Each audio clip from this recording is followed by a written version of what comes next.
자, 이어서 이번에 이제 면적 평균 강수량을 한번 계산해 보도록 할 건데요. 면적 평균 강수량, 일반적으로 우리가 알고 있는 강수량, 여러분들 뉴스에서 나오는 이제 뭐 오늘 뭐 충북 지역에 몇 미리의 비가 왔습니다. 이렇게 얘기하잖아요. 근데 이 내용이 있잖아요. 한 지점의 관측소에서 측정된 강수량입니다. 그죠? 자, 충청북도의 측후 강우 관측소가 몇 개가 있냐면요. 기상대가 청주 있고요.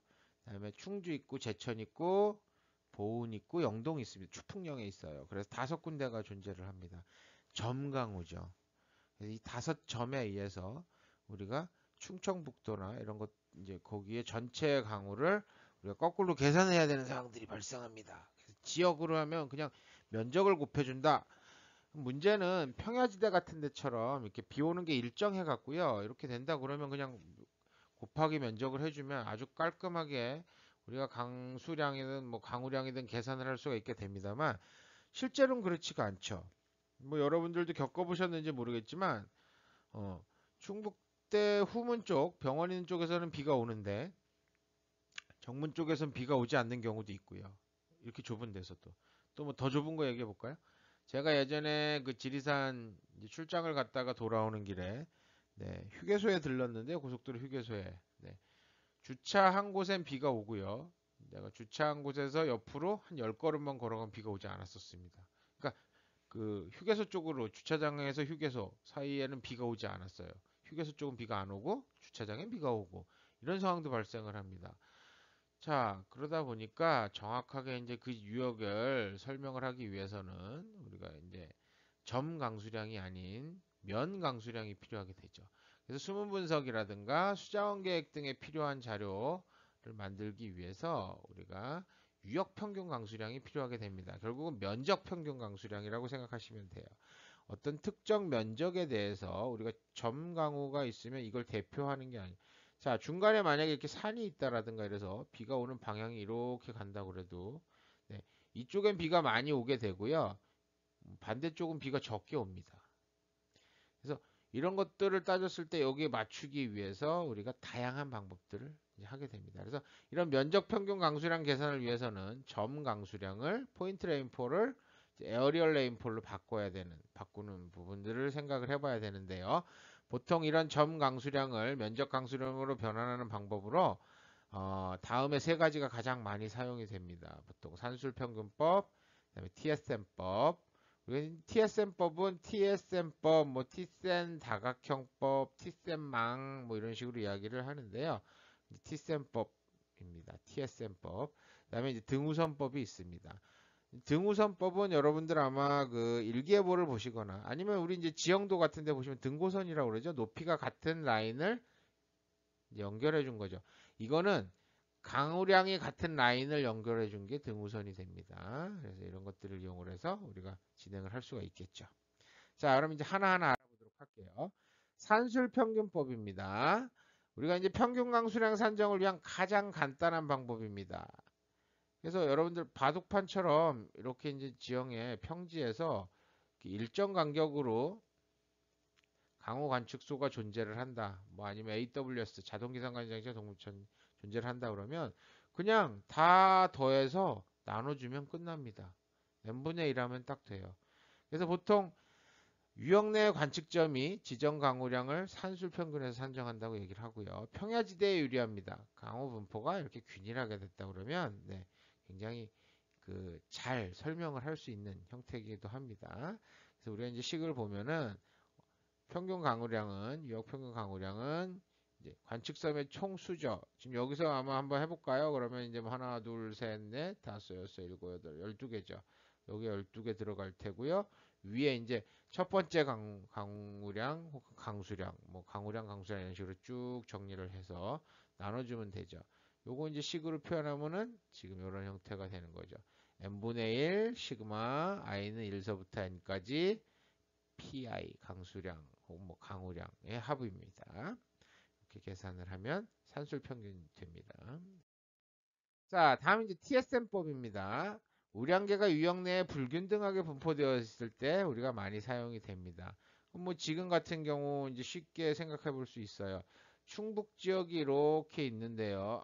그림 진짜 못 그린다, 그지? 잠깐만 이거 지우고 다시 해볼까? 자, 펜으로 바꿔서 한번 해볼게요. 자, 보통 이제 충북이 이렇게 길게 너무 이쪽 제천 쪽을 크게 그렸는데 뭐 어쨌든 자 제천에 하나 있고요, 충주에 하나 있고요, 청주에 하나 있고 그래도 뭐 보은에 하나 있고 추풍령 영동에 하나 있습니다. 등간격은 아니지만 뭐 비슷하게 배열된다? 그렇지는 않아요. 그죠? 등분파 아니죠. 이럴 때 이제 쓰는 것들이 보통 이런 이제 TSN 법들을 활용을 하게 되는데요.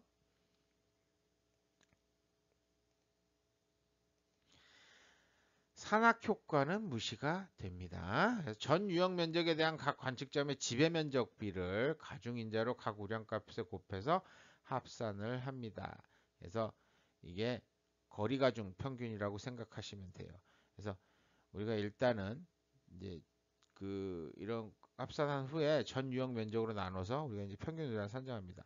산술 평균값보다 정확합니다. 단 강우에 대한 산악 효과는 아까 무시된다고 말씀드렸죠. 단점은 지형적 요인이나 뭐 여기 이제 산악 효과가 무시되니까 지형적 요인도 문제가 되죠. 강우 패턴 같은 것들이 반영되지 않습니다. 그래서 조금 아쉬운 게 있죠. 식은 뭐 복잡한 편이에요. A A 시리즈는 이제 각 관측점의 지배 면적이죠. 이 지배 면적을 산출하기 위한 방법이 자, 여기 지금 1번부터 시작해서 2번, 3번, 4번, 5번, 6번에 관측소가 있습니다. 각 관측소를 직선으로 연결을 다 해줘요. 그 다음에 이 직선을 정중앙을 통과하는 절선을 만들게 됩니다. 자, 1번에서 4번 통과하는 절선 만들고요. 3번에서 1번 통과하는 절선 만들고요. 그 다음에 1번과 2번을 통과하는 절선을 만들고요. 이런 식으로 각각의 절선들을 이제 만들어주게 되면 자, 다각형이 만들어지는 거죠. 네, 이런 식이 될 겁니다. 그래서 자, 쉽게 볼까요? 1번이 지배하는 면적이 이 부분인 거죠. 1번 강우량. 이 부분은 1번 강우량이 저기 이제 우세하다라고 생각하시면 될 겁니다. 2번은 여기 될 테고 이런 식으로 해서 면적 비율로 그러니까 쉽게 얘기해서 강우량 곱하기 면적인 거죠. 그죠? 여기 면적. 요건 여기 면적이 작죠. 요 유역이니까 여기 2번은 면적이 작아요. 3번, 4번 이런 식. 뭐 5번 같은 경우 가장 작지 않습니까? 그래서 이런 얘는 그 비율이 훨씬 낮아요. 여기에 비가 많이 왔더라도 적게 반영이 되겠죠. 그걸 식 형태로 표현한 게 지금 바로 이런 형태가 될 것 같습니다. 그래서 각 관측점의 지배 면적 합분의 이제 지배 면적 곱하기 강우량 뭐 혹은 강수량 이런 각 관측소의 지배 면적 곱하기 식을 해서 합을 해주고요. 이렇게 나오는 형태가 되겠죠.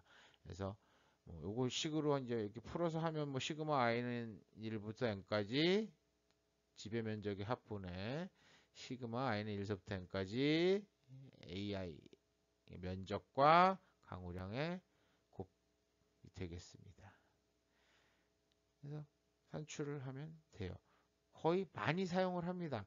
뭐 손으로 작업하는 경우도 이제 많고요. 또 다음에 이제 보면은 뭐 GIS 작업이나 이런 거 할 때도 보면 TSM 법들을 많이 사용을 하고 있긴 합니다. 자, 다음은 이제 등우선법입니다.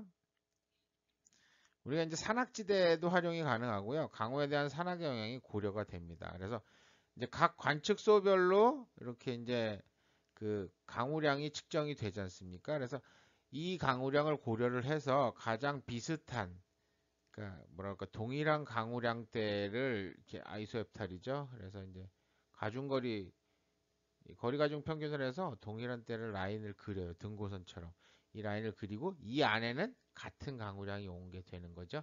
이런 식으로 만들어서 우리가 계산한 형태입니다. 비교적 관측소의 밀도가 조밀할 경우에 정확한 결과를 얻을 수 있고요. 지도상의 관측점의 위치와 강우량의 표시 등우선을 그리고요. 등우선 간의 면적을 측정을 해서 우리가 우량을 산정하는 그런 형태들이 될 겁니다. 단점은요. 각 강우마다 다시 그려야 되죠. 네, 강우량 계산에 상당히 많은 시간이 필요합니다. 식도 점점 복잡해지죠. 비슷해요. 똑같은 식이에요. 아까는 TSN은 다각형의 형태고 이거는 뭐 곡선 형태라고 생각을 하시면 뭐 편하게 생각할 수도 있습니다.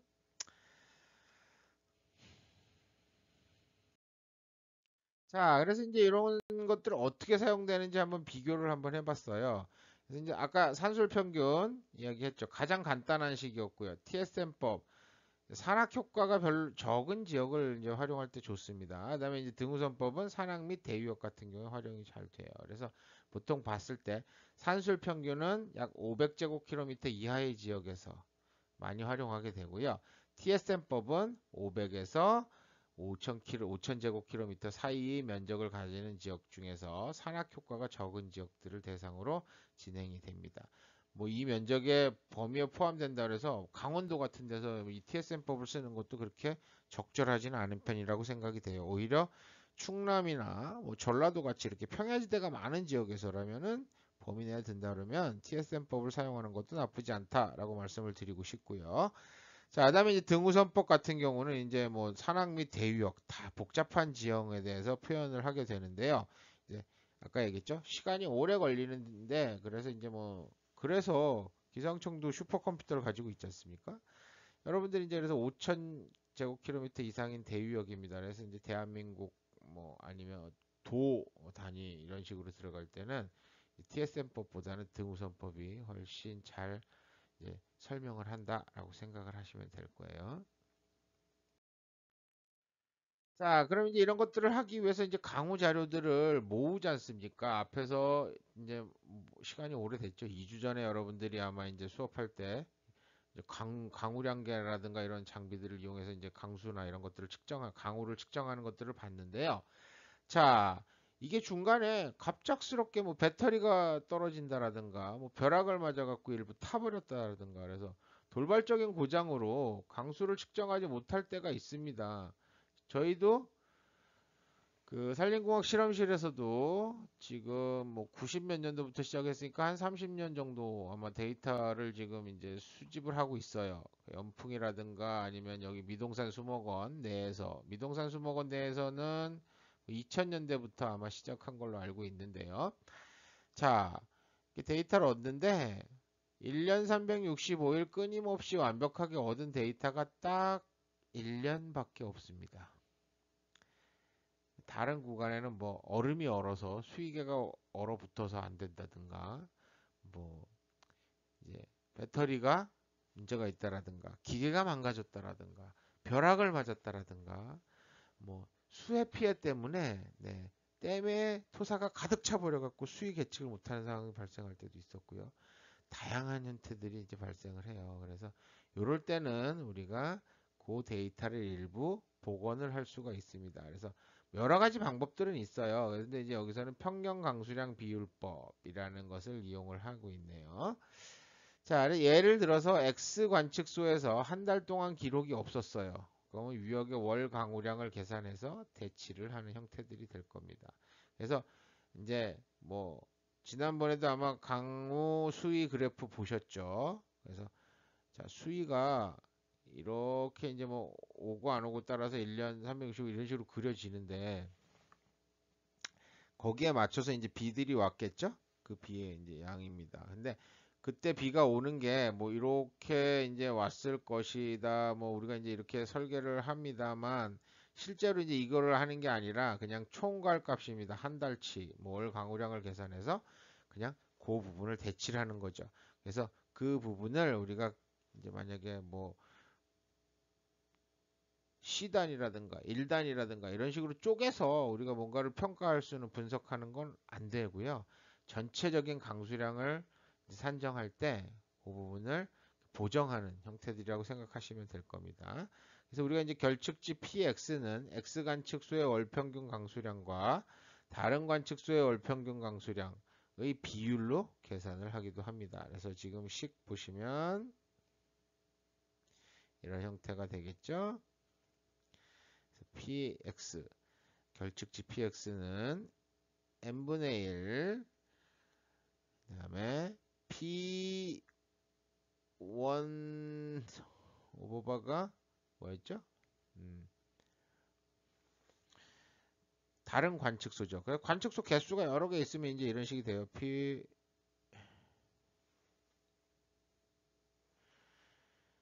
월평균 강수량분의 이제 x 관측소의 월 평균 강수량 곱하기 P1인 이건 강수량입니다.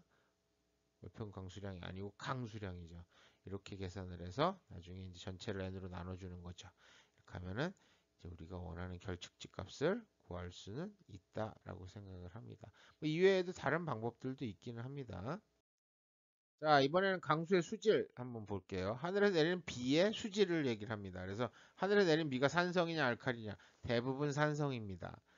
자, 근데 이제 산성인데 뭐 우리가 걱정하는 것만큼 그런 산성은 아니에요. 뭐 염산이나 질산처럼 막 치시 이러는 그런 비가 내리면 큰일 나겠죠. 영화에서 보면 이제 그런 비 가끔 내리죠. 지구가 완전히 오염이 돼 버려 갖고 이제 차 타고 지나가는데 하늘에서 비가 꽝 하면서 비가 내리기 시작하는데 빗방울에 차에 막 구멍이 뻥뻥 뚫어집니다. 칙칙거리면서. 근데 그거는 정말 영화적 상상이라고 판단이 되고요. 그 정도가 되지는 않습니다. 실제로는 뭐 다양한 자연적인 원인에 의해서 산성비가 많이 내리기도 합니다. 그래서 뭐 과거부터 지금까지 깨끗한 옛날부터 지금까지도 보면 산성비가 이제 몇 가지 종류로 내리는데 대표적인 거 이제 얘기해 보면 질소 대기 중에 질소가 굉장히 많지 않습니까? 79%나 되는데 이 질소가 식물이 흡수할 수가 없어요. 식물이 흡수할 수 있으면 식물이 가장 필요로 하는 이제 그 영양분이 뭐냐면 질소, 인산, 칼륨이었잖아요. 대기 중에 질소 잘 있는 걸 공중 질소로 고정할 수 있으면 얼마나 좋겠습니까? 그래서 콩과 식물이 그 각광을 받아 이제 저기 하는 거죠. 자, 근데 이제 그 하늘에 주신 지구 순환 과정에서 질소가 땅으로 떨어지는 기회가 만들어집니다. 어떤 거냐? 천둥 치는 날 이 벼락 에너지에 의해서 벼락 치는 주변에 대기 중의 질소들이 물이나 아니면 산소와 결합을 해서 질소 NO3 뭐 아니면 질산 형태로 지상으로 내려오게 됩니다. 그래서 토양 내로 유입이 되면 토양 내에서 이게 이제 질소가 분리가 돼서 우리가 공급하는 그러니까 식물이 흡수할 수 있는 형태의 질소가 될 수도 있고요. 일부는 질산이 칼슘이나 마그네슘하고 결합을 하면서 질산 칼슘, 질산 마그네슘 형태로 이제 되고 수소 이온을 내놓고 이제 칼슘 마그네슘을 가져가는 거죠. 결합해서 안정된 상태로 이제 흘러갑니다. 그러면 이제 그 토양 속에 뭐만 남았어요? 수소 이온만 남았죠. 그러다 보니까 이제 수소 이온의 농도가 늘어나니까 당연히 산성화가 되는 상황들이 발생하기도 하고요. 근데 이런 대기 중의 공중 질소에 의해서 내려오는 것들은 대부분 예, 그 토양의 자정작용에 의해서 다시 토양이 산성화가 되지는 않고요. 원래대로의 토양의 원래 pH로 환원이 됩니다. 하지만 이제 공해라든가 이런 오염물질에 의해서 이게 이제 양이 많아지다 보니까 자정 능력이 떨어지게 되는 거죠. 그래서 이제 그 자정 능력을 초과하는 양이 유입이 되었을 때는 결국에는 이제 산성화가 진행이 되게 되고 다시 원위치로 돌아올 수 있는 힘을 잃게 되는 상황들이 발생을 합니다. 자, 교재에서도 이제 뭐 나오는 것 중에 하나가 이제 그 이산화탄소인데요. 대기 중에 약 350ppm의 이산화탄소가 있습니다. 그래서 아마 0.0035 정도 될 거예요. 굉장히 작은 양인데요. 그러니까 뭐 10ppm이 바뀝니다. 0.0034에서 0.0035가 되고요. 이렇게 되면 지구의 온도가 예, 확 달라져요. 0.5에서 1도 차이가 반합니다. 정말 대기 중에 존재하는 이산화탄소의 양이 아마 0.0035% 정도라고 우리가 추산을 3, 4, 3, 5 뭐 이 정도 퍼센트 얘기를 하는데 그 0.0001%가 변하는데 네, 지구의 온도가 들쭉날쭉해집니다. 굉장히 많은 영향을 미치죠. 자, 그럼 이 이산화탄소가 비가 올 때 그러니까 CO2하고 H2O가 만나면 탄산이 돼 버려요. 대기 중에서 녹아요. 녹아서 탄산이 됩니다, 실제로. 그래서 생성돼서 내려오게 되고 근데 정상적인 강수라고 하더라도 pH 한 5.6 정도가 돼요. 이론적으로는. 그래서 약산성에 비가 내린다. 탄산수가 내린다. 그래서 여러분들 뭐 한동안 왜 홈쇼핑에서 탄산수 제조기 엄청 유행했었어요. 근데 지금은 또 이제 그 유행 지나갔죠. 근데 이 탄산수 제조기 굳이 뭐 사이다 사 먹고 뭐 이런 거 하지 마시고 집에 있는 저기 뭐야 레몬이나 오이 한 조각 입에 물고서 나가서 비 오는 날 하늘을 보고 입을 벌리고 있으면 어떻게 됩니까? 네, 레몬을 입에 물고 있으면 레몬 탄산수, 오이를 입에 물고 있으면 오이 탄산수 이런 형태로 만들어질 겁니다. 근데 단 김 빠진 레몬 탄산수, 김 빠진 오이 탄산수 맛이 아닐까라고 생각이 되는데요. 여러분들 진짜로 하시면 안 되죠? 안 됩니다. 왜? 요즘 미세먼지라든가 초미세먼지라든가 다양한 공해 물질들 때문에 빗방울이 깨끗한 편이 아닙니다. 그래서 여러분들 몸에 좋지 않으니까 이제 그런 거는 그냥 뭐라 그럴까요? 유머로 듣고 넘어가시는 게 좋을 것 같고요. 실제로는 이래서 강수의 탄산은 광물, 그러니까 지상에 내려와서 이제 표면의 토양이라든가 암석들에 영향을 미치게 됩니다. 탄산 같은 경우는 특히 석회암을 풍화시키는데 아주 영향을 많이 미친다라고 생각하시면 돼요. 자, 산업화와 도시화 발달 과정에서 발생하는 주요 대기 오염 물질이죠. 황산화물과 질소산화물, SOX나 이제 NOx 형태인데요. 대기 중으로 방출됐다가 가스, 입자, 에어로졸, 강우, 강설, 안개 등의 형태로 다시 지면에 도달하게 되죠. 아까 말씀드린 것처럼 이런 물질들은 최종적으로 황산이나 질산으로 가기 때문에 토양에서 이걸 중화시킬 알카리성 물질이 부족할 경우에는 토양 중에서의 염기류, 칼슘이나 마그네슘이 붙어버려요. 그래서 황산칼슘, 황산마그네슘, 질산칼슘, 질산마그네슘이 되면 뭐가 될까요? 수소 이온들을 다 하나씩 버리고 갑니다. 그럼 결국에는 토양 내에는 수소 이온의 농도가 증가하게 되겠고요. 그렇게 된다는 얘기는 뭡니까? 네, 뭐 우리가 pH의 정의가 그거지 않습니까? 산도의 정의가 토양, 그러니까 물이나 토양수에 녹아있는 수소이온의 농도를 적어 수소이온의 농도가 많으면 우리 pH 숫자가 낮아지면서 산성이 되는 거고요. 수소이온의 농도가 적어지면 pH 숫자가 높아지면서 알카리성으로 바뀐다라고 생각하시면 될 겁니다. 그래서 결국에는 염기류의 용탈과 산성화가 빠르게 진행된다라고 생각을 하시면 될 거고요. 아까 얘기했듯이 한편 강수 내 NO3나 칼슘, 미량 원소 같은 경우는 토양 비옥도와 식물 생장에 유익하기도 합니다. 그래서 여러분들이 이제 뭐 아마 여러분들이 어릴 때는 뉴스에서 나오던 게 황사였어요. 그래서 좀 지나니까 미세먼지 얘기가 나오고요. 지금은 이제 초미세먼지 얘기를 하지 않습니까? 그러다가 이제 코로나 때문에 중국도 그렇고 전 세계가 바깥에 안 나가니까 지구가 깨끗해져 버렸죠. 그래서 아마 뭐 그 6월 달쯤인가 5월 6월 그때쯤일 거예요. 아마 뉴스 봤더니만 자, 그 해외나 뭐 우리나라도 마찬가지예요. 여러분들 미동산 수목원 그 가보신 분들이 있는지 모르겠지만 밑에 잔디밭까지 야생동물들이 내려와서 그냥 돌아다니고 쉬고 있고 그렇대요. 아, 미동산 수목원에서 키우는 야생동물이 아닙니다. 네, 사람이 없으니까 자연스럽게 나타난다라고 생각하시면 되고요. 자, 뭐 어쨌든 아까 얘기했듯이 이제 이런 미세먼지, 황사 이런 것들 이야기를 했잖아요. 이 황사가 지구를 한 바퀴 돌 정도예요. 근데 이 황사가 과거엔 또 엄청난 양분 순환의 이동, 양분 순환에 굉장히 중요한 고리였기도 했습니다. 그래서 중국 쪽에서 발생한 이 황사의 다양한 광물질들 성분들이 무기물 성분들이죠. 이런 것들이 바람에 높은 이제 고도까지 올라가서 이동을 하는 거죠. 우리나라 아니면 뭐 바다 아니면 또 미국 뭐 아니면 유럽 다시 돌아서 이렇게 중국 이렇게 순환을 하게 되는데요. 이게 이제 비와 함께 지상으로 떨어져서 식물의 생육에 도움을 주는 그런 형태들이 됩니다. 근데 그러면 이게 상당히 나쁜 건 아니지 않습니까? 근데 우리가 왜 걱정을 하냐? 이런 이제 황사라든가 미세먼지라든가 초미세먼지를 걱정하는 이유는 한 가지죠. 네. 대기오염 물질, 도시화, 산업화 도시화 때문에 다양한 대기오염 물질들이 섞여 있다라는 거죠. 그죠? 그냥 다른 무기물이나 유기물이 날라오는 미세한 형태의 날라온다라는 거는 나쁘지가 않습니다.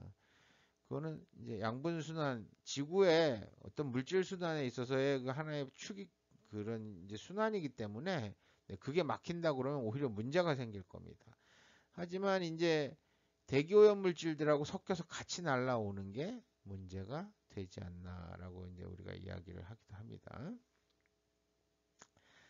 자, 그래서 오늘은 뭐 두 편에 걸쳐 갔고요. 여러분들 그 사장에 대한 내용들을 거의 마무리를 다 했고요. 네.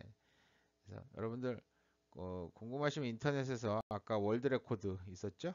네, 월드 그레이티스트 옵저버드 포인트 레인폴입니다. 그래서 월드 레코드죠. 예, 가장 많이 온 비에 대한 연구를 한 결과예요. 그래서 두 페이지 정도 아마 될 겁니다. 혹시 궁금하시면 인터넷에 한번 찾아보시면 다양한 아까 제가 보여드린 것보다 더 재밌는 내용들도 좀 포함이 되어 있으니까 보셔도 나쁘진 않을 것 같습니다. 자, 이번 주는 네, 여기까지 진행을 할 거고요. 다음 주에 이제 또 5장 준비해서 여러분들 찾아뵙도록 하겠습니다. 자, 강의 듣느라고 수고 많으셨습니다.